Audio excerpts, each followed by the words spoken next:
In 2018, 7-year-old Harvey Tyrell was electrocuted in a pub garden. I'll be speculating on what went wrong and how the electrician who installed the circuit was found by a jury to be not guilty of manslaughter.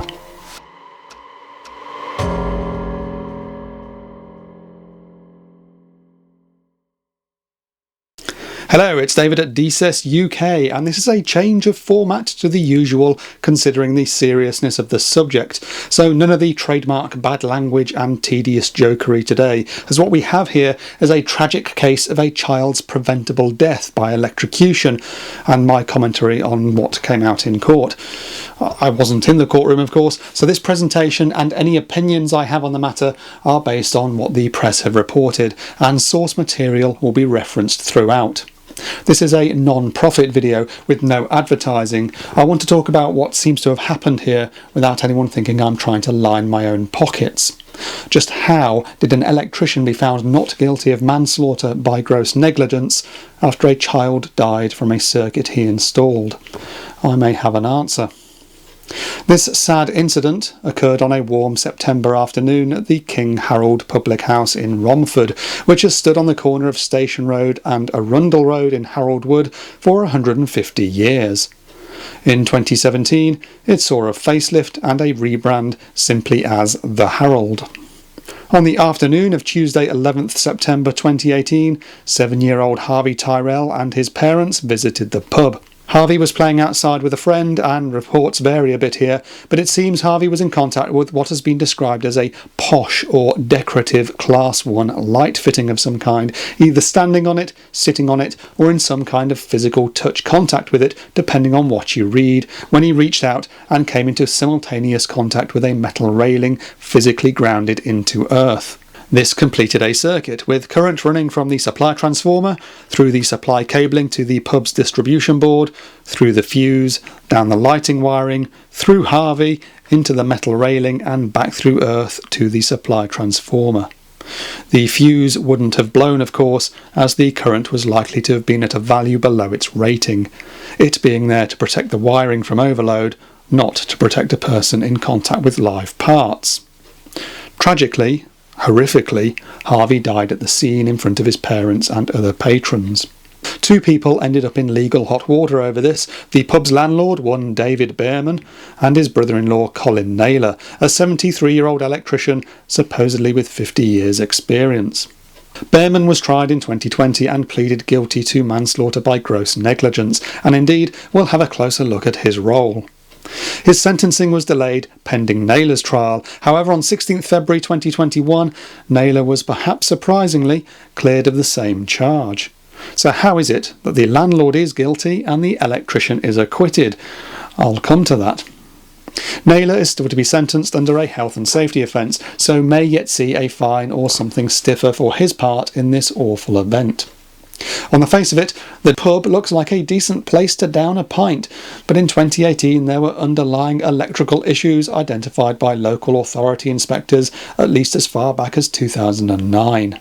The landlord, Behrman, apparently bought the pub in 2010, and it seems although it underwent a facelift in 2017, the opportunity wasn't taken to fully modernise the electrical installation at that time. Behrman has himself been described in the news reports as being an electrician. So, is he a pub landlord or a jobbing sparky? Maybe he had been an electrician before he bought a pub for his retirement 10 years ago. I don't know. But what I do know, for damn sure, is that electrician isn't a string someone can simply add to their bow. If your day job is something completely different, then how are you an electrician? It's like the gobshite plumbers and tilers I bump into who tell me, I'm an electrician too, actually. No, you're not. Just because you outfit bathrooms and you can get some new downlights to work doesn't mean you know how something is to be competently installed. You don't have the requisite knowledge or equipment to be able to properly test that your alterations or additions aren't dangerous, and you're likely not up to date with the requirements in force on the day. Here's a classic example I ran into on an EICR recently: underfloor heating installed by a bathroom fitter who, no doubt, told the homeowner they would be able to handle the electrical alterations as they outfitted the new bathroom. The homeowner sees the accessories on the wall, and they work. Here's what I see. No means of isolation for the underfloor heating, which spurs off the permanent supply to a shaver socket, so you have to turn off the light circuit at the breaker to isolate the heating. The circuit protective conductor has been cut off at both ends, leaving the heat mat unearthed. The supply cable has been run improperly between the shaver point and the controller, with it outside of one knockout box and not grommeted as it enters the other. The wiring has been improperly terminated, with the heat mat braiding that's supposed to be earthed straying close to live parts. None of this is RCD protected, which was a requirement when this work was performed in 2018. Does it work? Yes. Is it safe? No, not in the event of a fault. I don't want to stray too far off the main topic here, but it's important to illustrate the difference between how a conscientious electrician undertakes a job with safety in mind and how a non-electrician muddles through to get something merely working. And getting something merely working doesn't mean you can go about calling yourself an electrician. The issues I have with this installation are invisible until one pulls the thing apart to take a look, or until something goes horribly wrong. As someone who undertakes electrical work as their day job, I can tell you it keeps me fully occupied with keeping abreast of the changes, be they regulatory requirements, new technologies, expanding my understanding, and so on. I couldn't do a completely different job and still expect to keep my head above water on the electrical industry. So, with all that in mind, Mr. Behrman's claim of being an electrician is problematic, as either he isn't qualified, equipped and up to date to call himself such, making him at best an enthusiastic dabbler, someone who can perhaps get something working, although not necessarily by the book, or he somehow is fully bona fide as an electrician, in which case his actions in this incident are all the more unexplainable, as he ought to have known better, as we shall see. It seems there were previous instances of electrical installation and maintenance being undertaken in-house by Mr. Behrman, although not always with success. Reports say he was sporting bruising at the time of this incident after being blown across the cellar by a wallop from the distribution board earlier that summer, so he can't have been exercising safe isolation with whatever he was meddling with that day. The tenants of the flats above the pub also reported maintenance issues, nuisance tripping and near-miss events such as the overheating of accessories. We also have a couple of interesting witness statements, one talking of how Behrman had been attempting to fix the exterior lighting 2 weeks earlier, following some damage, and cocking it up by drilling through the cable, and a description from the pub's manager on how extension leads spidered around the place, and that the garden lights could only be controlled by the fuse and would sometimes spark when switched on. Now when they say fuse, I don't know if that means throwing a breaker or physically shoving in a fuse. The latter would certainly result in visible sparking more than the former, but either way it seems there was no localised control other than engaging the overcurrent device, which isn't how a competent electrician would install a circuit. With operation meant for daily use by ordinary persons, a proper means of switching should have been provided. Despite claims of being an electrician, it would seem that as of 2018, the standard of electrical installation and maintenance was lacking both for the public house and the tenanted flats above it. Expert opinion at trial was damning, with another electrician apparently telling the court it was the most dangerous place he had visited in 40 years. I suspect no condition reporting had been undertaken any time recently, one source stating Behrman had been ignoring warnings from various agencies on the hazardous state of the electrical installation for a decade, and perhaps the attitude of Behrman was one of make do and mend, and so long as electrical accessories were working, what did it matter if nobody had proven any of it was safe? One thing Behrman did successfully manage to achieve electrically was the bypassing of his meter to steal over £22,000 worth of electricity. Electrician or not, following the 2017 facelift, Behrman employed his brother-in-law, Colin Naylor, himself an electrician of 50 years, to undertake various other works over the spring of 2018. Naylor charged £150 a day for 380 hours of work, which equates to 48 days based on office hours, so he must have been up to some significant alterations and additions. We're not talking about a few odd moves and changes here. Now, I myself don't have 50 years experience, yet if I walk into a premises whose electrical installation is clearly creaky and improperly maintained, I'm not about to start adding to it. Regulation 132.16 requires me to ascertain that the existing installation will be fit for the altered circumstances, and while the wiring regulations are non-statutory, that's just common sense.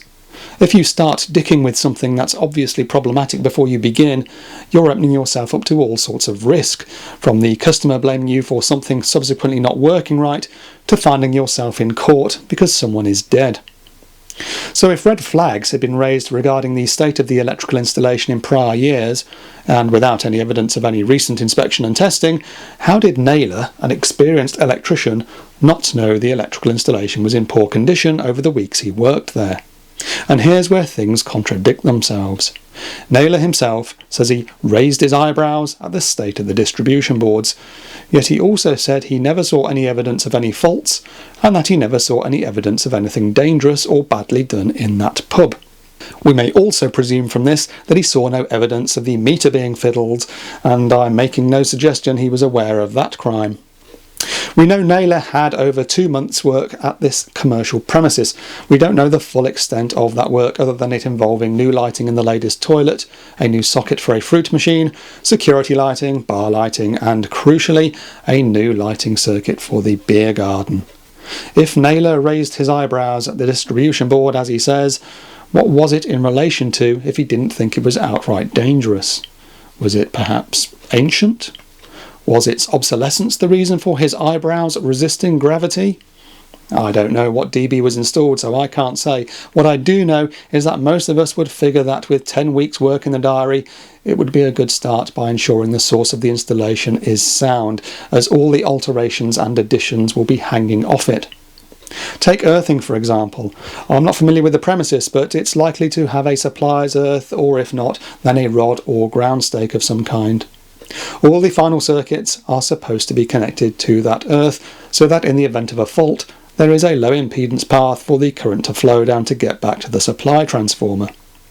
If someone were to, say, touch a faulty outside light, then the current will take the easy path through the circuit protective conductor and through the building's earth, rather than passing through the higher impedance offered by the body of the unfortunate who is in contact with the live part. It's interesting then that report suggests the pub's earthing was defective at source, removing that low impedance safety path. How is that not one of the first things Naylor checked? That is where a competent electrician is going to start. Earthing and polarity, easy checks with the equipment we all carry before any major alterations begin. If you have a site used by the general public, especially one with metal mains voltage exterior electrics that will become weathered and may be vandalised, having no earthing means a shock event is a eventual certainty, not a case of if, but when. Naylor's defence was that he only first fixed the exterior lighting circuit and then left to start a new job. Construction work was ongoing, so the new exterior lighting circuit wasn't ready for commissioning. He apparently dead tested to prove continuity, and the lighting had been wired in SWA and 3-core cable, which could mean anything, although my assumption is a 3-wire flex coming from an SWA junction into each luminaire. Naylor apparently told the court that testing and certification was the responsibility of the pub manager or owner, presumably meaning it's up to the duty holder, in this case Behrman, to get someone qualified in to hook up his wiring, test it and certify it. What may have perhaps happened is that Behrman, who also claims to be an electrician in his own right, remember, has undertaken the final connection himself, wiring it into the existing electrics or into a fuseway without verifying a working earth was present and likely without any RCD protection. Certainly, no other party has been hauled up into court, so if Naylor left the job unfinished, it seems Behrman took it upon himself to perform the connection afterwards, as he hasn't passed the buck on to anyone else. Like the example I gave earlier, we now have something that works on the face of it, but which isn't safe under the surface. Certainly, it's reported that white flex and insulating tape were used to make connections as found by inspectors after the fact in September, and which Naylor states wasn't his work. The omission of RCD protection is significant, and I'm assuming an RCD wasn't installed, as had a working RCD been present, then it would have saved Harvey's life. The job of an RCD in this case would have been for additional protection, a backup for the earthing, which is the primary means of fault protection for this circuit. It's a belt and braces measure. To keep people safe, on new circuits you install earthing where Class 1 equipment is used, and you fit an RCD as a backup. The job of the RCD is to protect against shock, and it does that by cutting the power if an imbalance of up to 30 milliamps is detected between line and neutral, as that current must be leaking out of circuit. And if it's leaking to earth through you, you'll want the plug pulled sharpish. The wiring regulations have been demanding RCDs more and more over the past 30 or so years, and when 17th edition Amendment 3 was in force, as it would have been over the spring of 2018, moving into 18th edition in July of that year, the regulations were specifying RCD protection on any new circuit Joe and Jasmine public were likely to be getting their hands on. Naylor's defence seems to be that the quality of his work up to that point where he left the project was acceptable. Indeed, he's quoted as calling it first class, and that the subsequent connection and the failure to spot that the installation wasn't adequately earthed at source wasn't his responsibility. But what about all the other work he did? The fruit machine socket, security lighting, bar lights and toilet lights. All of these alterations would have had to be undertaken to the standards in force at the time. Surely some or all of those jobs were completed and energised, or was all Naylor's work first fix only? Testing on any finished circuit should have set alarm bells ringing if the installation earthing was balked. By his own admission, Naylor made the assumption the earthing was okay based only on visual checks. I moaned about fly-by-night electrical inspectors in a previous video who offer cheap EICRs based on a visual once-over, a service I don't provide for this very reason. It can give you a false sense of security that all is well because it all looks alright, but as this event shows, something that looks okay and appears operational is not the same as something tested and proven to be safe. Moving on to the exterior lights themselves, and they were apparently second-hand, having previously been fitted into Biermann's own garden. I've no detail on them other than they were posh and decorative. I can only find a couple of photos of the beer garden showing metal railings and Class 1 half-lantern wall lights, but reports talk of Harvey standing or sitting on the faulty light, and it's certainly difficult to grip a half-lantern, so I suspect there's something we're not seeing here that he was able to come into significant contact with. Unless it's an integrated fitting, I would personally have converted these to self and run them off 12 or 24 volts, as I've shown in a couple of older videos. For decorative lighting, you can get enough lumens out of a 12-volt LED lamp, and even if water gets into it, there's no tripping, no shock risk, no need to use armoured cable except to prevent vandalism, and you're not stringing 230 volts around an outdoor public space. The news report suggests the IP rating of the fittings were compromised and water had got into them, something Naylor describes as bollocks, although I don't know how he can be that confident. I've seen and made videos of IP rated sealed floodlights that have taken on water within months of fitting, so it's not inconceivable that water couldn't get into a second-hand luminaire. It would certainly explain how Harvey was shocked. Water getting between live parts and the metal casing would allow that casing to rise in potential to a dangerous level. Any Sparkies watching would have attended the tripping RCD call-out, where the smoking gun is often the Class 1 appliance that uses water, because odds on there's moisture between live and earthed parts. The first thing I look for when called to an RCD trip is whether it's raining and if there are any outside lights getting a bit soggy inside. Despite findings of significant defects in the exterior lights and how they were installed, Naylor's belief was that Harvey's death was more likely from the metal railings having become live by another supply, resulting in his electrocution, not when he took hold of the railing, but when he subsequently touched the earthed Class 1 garden light. While that could happen through the footing of the railing penetrating a buried cable or a damaged flex or extension lead being draped over it, it would be easy to prove what metalwork was sufficiently earthed, the lighting or the railing. I think it's safe to assume the HSE found the live railing theory to be bollocks, to use Naylor's own parlance. If Naylor is claiming he wasn't responsible for the hookup of the exterior lighting circuit, how can he know it was correctly connected and earthed? And how can he suggest it's more likely down to the power getting to the railing than power being delivered through the wiring? I think we can all see metal railing in contact with earthed, metal light fitting on 230-volt wiring, live. It's going some to suggest things are base over apex. In the end, Naylor's brief got him off the hook by telling the jury they couldn't find him guilty, as they couldn't be sure that someone else hadn't removed the earthing. I presume he means whoever performed the final connection could have, at that time, disconnected or somehow compromised the earthing at source, accidentally through incompetence or purposefully to obtain an impedance reading while failing to then adequately reconnect it. And I suppose he's right. If the landlord is known to be a fiddler, who's to say what happened between the electrician leaving and the lights finally getting switched on? If there's no paper trail, nothing signing off the final connection, it becomes a simple point and blame game, and the landlord has already put his hands up to it.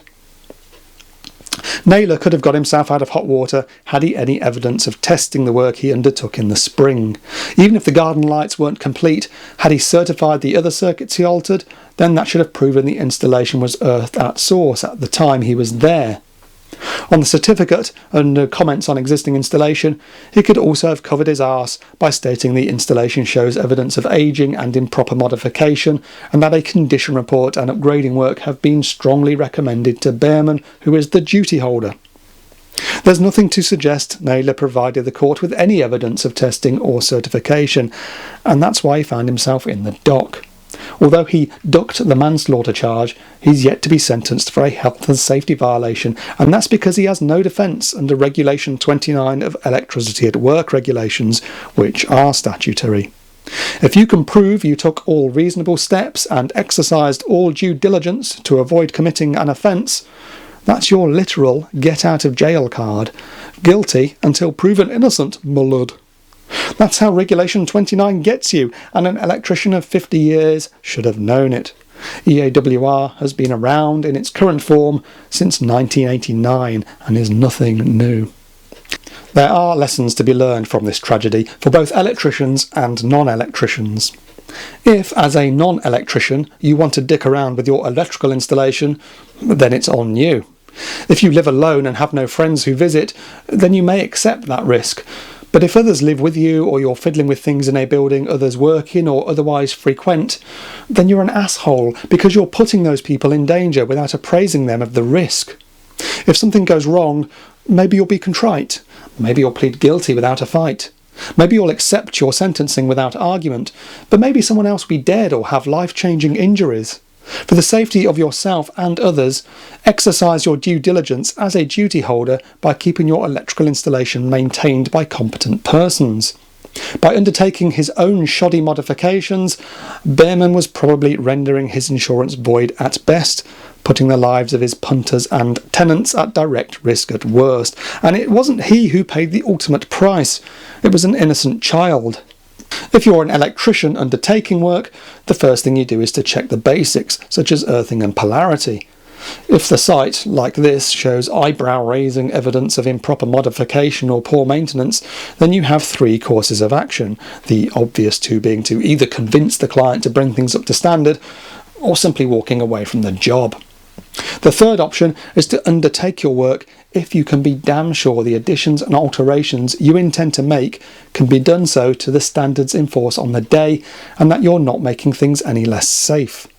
In that event, you make it clear on the paperwork exactly what has been done, how you've proven safe and compliant by testing, and you note in the comment section your concerns regarding the condition of the wider installation and your recommendation of it being inspected, tested and upgraded as a matter of urgency. If you're not going to finish a job, then you ought to cover your arse to date by arming yourself with test data and observations. In this case, Naylor knew he was leaving his work incomplete and should have protected himself not by issuing a certificate for unfinished work, but by having formally noted the state in which the job had been left, instead of the verbal communication he claims to have made. If you could have shown investigators an email or any handover paperwork with a value for ZS at dB, notes on how the new cabling had been run and terminated, dead test results on the new circuit, and something informing Behrman in writing that the circuit required connection and certification by a competent person and in compliance with 17th edition Amendment 3 or 18th edition, then he may never have stood in the dock. He might still have been done for ineffective sealing of the light fixtures if it could be proven water had got into them through improper installation, but that would be less of a problem had he got proof the installation was correctly earthed at the time he was working there, that he'd left the job with the CPC continuity proven as intact, and that he had advised Bearman in writing that RCD protection be installed before commissioning, either by saying that directly or by implying it by stating it needed to be connected in accordance with current regulations. Surely Naylor was aware his brother-in-law thought of himself as being an electrician, whether he really was one or not, and he must have seen evidence of Bearman's previous maintenance and alteration efforts over the weeks he was on site. Significant dangerous defects were found by inspectors after the event, and it's unreasonable to presume an experienced electrician was blind to all of them. By his own admission, he never raised any concerns with Bearman, despite claiming the place was eyebrow-raising. It could be argued he should have known Bearman would undertake the connection himself without regard for testing or compliance, rather than him hiring in a professional to connect up and certify the work. Having handover paperwork with some black and white test data on it would have provided Naylor a defence under EAWR Regulation 29. Every now and again, we Sparkies all get a job where someone else has performed the first fix and then left, either because they fell out with the client, have gone bust, have been taken ill, or have otherwise moved on for whatever reason. It's not reasonable to expect to start from scratch, so occasionally you have to finish off a job someone else has started by performing the final hookup and certification. Before you do that though, you want to perform your own inspection and testing on what's there and be explicit on the final certification that someone else undertook the first fix work. That's not to say I'm prepared to come in and sign off some DIYers' efforts. That's not going to happen. But if there's a site where a proper electrician has worked and subsequently had to abandon for a legitimate reason, then I would be prepared to take over. If there's an incident after the fact which relates to the first fix, such as someone claiming damages for hitting a cable that was run out of zone and plastered over before I got there, then I want to ensure I'm covered by my paperwork being clear about what my role was on site and what was down to the previous electrician. The hoops we jump through to follow the rules and red tape can be cumbersome, but the reason this stuff exists is to provide an audit trail of who is responsible for what. Hopefully, you'll never need it, but if something dreadful happens on your watch, you'll be glad of the paperwork to back your corner. Omit it at your peril. Had Naylor completed his paperwork in the way the job demands, he would have either found that the pub's earthing was bad and required correction before any of his alterations could be signed off, making the whole installation safer through its repair, or he would have had proof it was intact at the time he was there, making him less culpable for it being faulty by that September. His failings, however, extend to more than just the omission of any paperwork. He may not have been the one to connect and energise the circuit that killed Harvey, but he contributed to the catalogue of failings that brought about these consequences by not doing the job properly. As is often the case, it wasn't any one single simple error, omission or bad decision that led to this, but a chain of events and missed opportunities over a long period of time, with the final act being the chance circumstance of Harvey taking a significant hold of a faulty light fitting at the same time as an earthed railing. I'm not going to give my opinion on whether the jury was right or wrong in reaching a not guilty verdict for Naylor, but given the reporting, I can say I understand why they didn't convict him on the manslaughter charge. It was Bearman who was the duty holder, who improperly connected and energised the circuit, who failed to ensure his premises was suitably maintained and electrically safe. Naylor played a significant part, failing as he did in his duty of care, and he'll face the consequences of that under health and safety law. We'll have to see what sentence each man gets in a couple of months. Let's hope the sentencing reflects the gravity of their actions. My condolences go to Harvey's family. This should never have happened.